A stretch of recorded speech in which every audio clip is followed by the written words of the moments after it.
Hello there. You could not make this up. As more and more people ditch the BBC licence fee, instead of changing the way it operates, this woke left government is considering whether the best way forward to protect its woke left public broadcaster is to widen the taxation net to keep the money flowing in. That's right. To legally stream Disney and Netflix into your home in the UK, you might also have to pay the licence fee.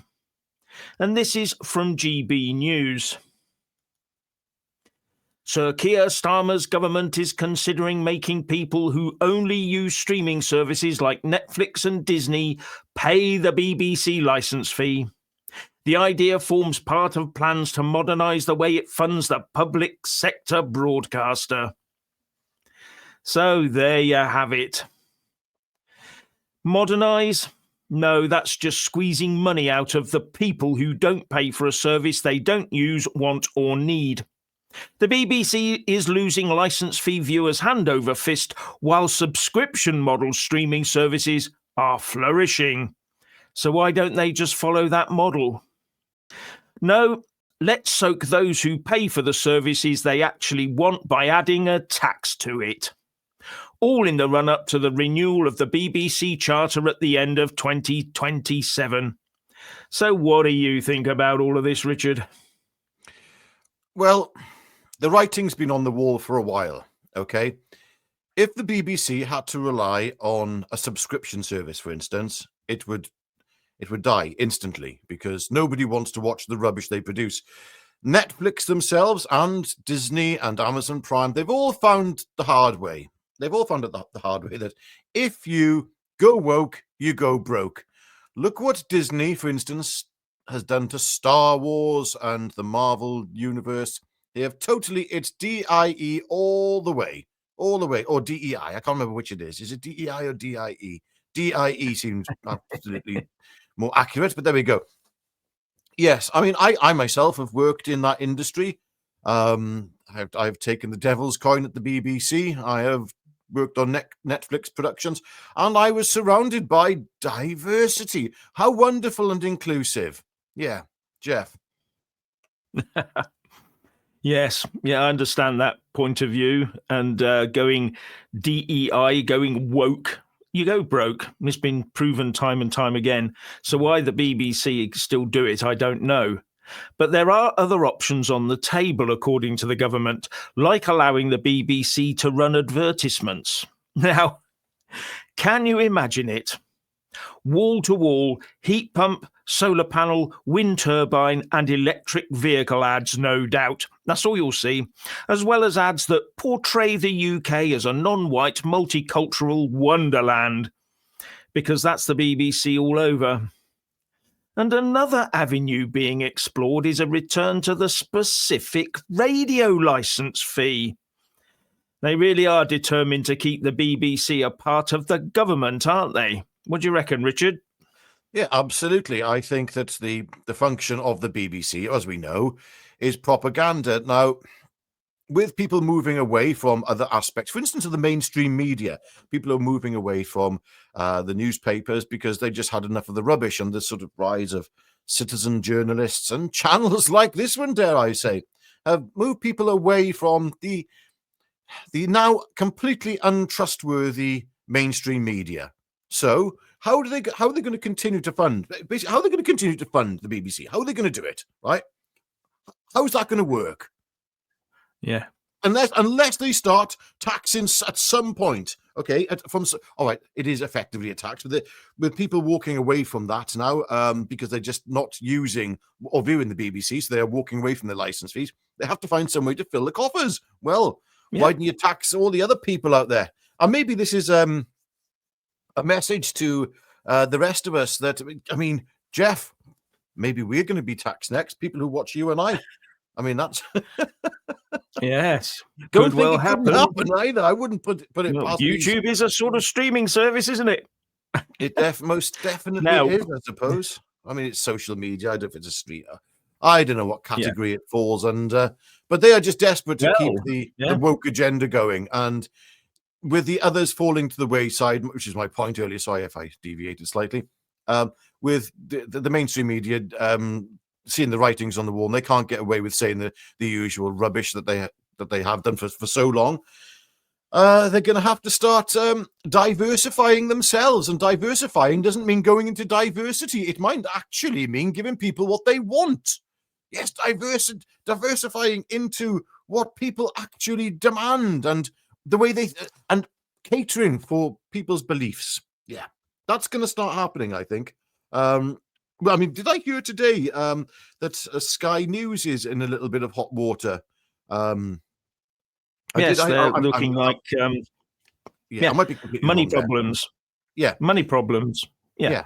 So there we go. And also, I don't know whether you've.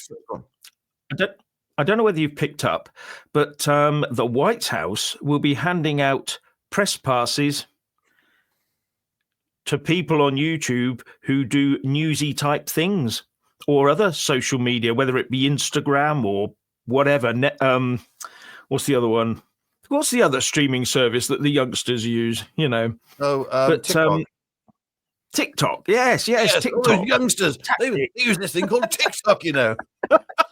TikTok, something like that. Anyway, yeah. So anyway, that's it. Let's get back on track. Be serious. Now, but the White House are handing stuff out. Now, I will say that when I've heard that the government keeps fighting for the BBC, I thought there must be some sort of defence angle here, an armed forces sort of angle, a communication system of last resort. It must be that serious. But then I grew up and thought, nah, because the BBC is the main player in reframing UK history to follow a woke narrative. For example, it also does things like finding the wokest person for the role of Doctor Who. You get where it's going. This is how you educate the masses into believing that that history is completely different to the reality of it. And they need the BBC to do it. It's got to lead the way. That's why you're going to have to pay, all of you, to be self-indoctrinated. That's the aim as far as I'm concerned. What do you reckon? Yeah. So you mentioned Doctor Who. As you recall, I worked on Doctor Who, and not with this current Doctor, with the previous one, and to my sins, a lowly position I had working in facilities and tech vehicles and driving those things around. But yeah, it was quite funny. I got a funny story for you, actually. There I was on the set of Doctor Who, outside the studios in BBC Studios in Rothlock in Cardiff, and this guy's there, and everyone thinks he's all talking about. He's very important, and I'm like, hello, who are you? And he's like, well, I'm Chris Chibnall. I write Doctor Who. I'm writing all this, and I thought, oh boy. I was like, okay, so you're responsible for this rubbish. I think I said words along those lines, and I didn't last very long afterwards. Oh dear. Yes, well, I can see that. There we go. But yes, I mean, as somebody who's worked in the BBC in the belly of the beast, I can tell you it is incredibly woke. There's some lovely people working there. I have to say there are some lovely people working in the BBC. Yeah. But I will also say that as a political bias goes, it's mostly liberal, left wing, and there's. I didn't actually work in any news department, but you can imagine that it would have been right systemic throughout the entire thing. Well, we know this. Yeah. We know this. Yeah. Anyway, the Culture Secretary, Lisa Nandy, told the BBC a few weeks ago, and I'll just show you what she said. There is no question in my mind that the licence fee is not only insufficient, it's raising insufficient money to support the BBC. But it is also deeply regressive. And what she went on to say was that she indicated that the wealthier you are, the more you should pay for it. You get the idea. So that basically, the poorer you are, you're going to get it for free. Instead of the pensioners getting it for free over a certain age, that's gone. So now what we'll have is maybe the poor people under the minimum wage or minimum wage and below will not pay, and everyone else will. So I don't know. Are they going to means test it? Means test a free TV license? That's what it sort of sounds like to me. That's the sort of route I'd think that they'd love to go down. They really would. I mean, how long will it be before you go to a supermarket, pull out your pay slip, and if it hasn't got enough money on it, then you get free potatoes or something like that? This is the sort of thing that Labour would love to do. Now, yeah, well, why should people pay for it? Why should anybody pay for the BBC license fee? I really don't get it. I'm sorry. It is no.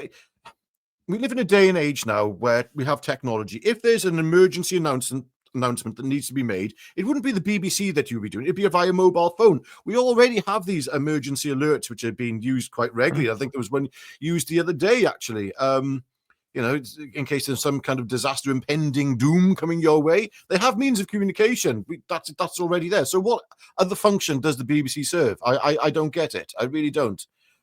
Why are people paying for this utter nonsense? Look, why do I have to pay for something that's racist and has employed people, and not just employed, but elevated people like Hugh Edwards and what good grief, Rolf Harris and Mr. Savile? Why are these people all working for this one particular company, and we have to sustain this company? And apparently, I've heard rumors that there is another person who's another Savile of that magnitude, potentially. Right. Yeah, but I'm not going to say any more because that would get you into hot water. But there we go. And without proof. Yep. It's and also you've got to remember they did love pushing a certain football commentator, didn't they, on a huge wage, and allowed him to go around spouting on X and Twitter or whatever it was at the time when he was doing it, without a care in the world, pushing his political lefty views. Yeah, that's the sort of thing. That's what the BBC is about. Yes. Now, a BBC spokesman talked about the BBC being a universal and independent service that everybody loves because it delivers trusted news, the best homegrown storytelling, and the moments that bring us all together. Do you know something? That claim wouldn't even pass their very own BBC verified test, would it? No, that's absolutely correct. So I love the way you put that then. Yeah. Ultimately, though, it's not inclusive. It's racist. Okay. When you're having period dramas rewritten, okay, and they have to fit a certain amount of tick a certain amount of boxes in terms of the staff and the cast. Yeah. What's the best way to describe this? Okay. Ethnically inaccurate. All right, for period dramas. And that's not a racist thing. I'm just saying it as it is. I mean, it's almost as if okay, so you wouldn't do the BBC wouldn't do a documentary, a drama piece about India, say 500-600 years ago, okay, and have it filled with gingerhead people. They wouldn't do that. No, because it would be completely inaccurate and everyone would be up in arms, all the liberal left. Oh my gosh, why are you portraying Indian people with us having ginger hair and pale skin? Okay, some people in India do have ginger hair. It's that's another matter entirely. You know the type of person I'm talking about. It's like, as I said before, it's like Lawrence Fox playing Gandhi. It just won't work. It's historically inaccurate. And what you're saying basically, pointing this out, What you're saying basically is that everybody is quite content for the entirety of UK history to be completely trashed, rewritten and misrepresented, but you can't do that to anyone else's heritage. Now, think about that. That is complete and utter anti-UK and racist rubbish. We should be defending our heritage, not allowing it to be trashed by the likes of the BBC. Anyway. I'd extend that actually a bit further. It's not just the British. I'd say this is a European as well. It's fine to attack European culture and misrepresent it. But if you were to say if you were to approach anything in the Middle East or Africa or India or Asia and inaccurately portray it with ethnical demographics in casting, then oh my goodness, that would be a terrible sin. I'm sorry. It is what it is, ladies and gentlemen. This is not a racist point of view. This, on my part, I think this is racist on part of organizations like the BBC and Netflix as well in the past. I mean, maybe we should be taxing Netflix but for an entirely different reason. Maybe we should be taxing Netflix to fund something like, I don't know, a new channel that's, we could start it actually. Yes. We should be taxing the British people. Anyway, as I've said many, many times before, there is one film that they definitely could not remake today. The BBC could not remake Zulu with Michael Caine. Remember that film? What on earth would they do with that one? If they were tasked to remake Zulu 2025, you can imagine the uproar and the arguments within the BBC about who would actually take the place of Michael Caine and be the hero. You can imagine it, can't you? Probably Idris Elba. That would be so inaccurate. It would end up so inaccurate that it would just not be worth watching. Anyway, on that note, I will say that I think we've reached the end of that, and I'll say good morning from me. And it's good morning from him. Good morning, everyone. Good morning.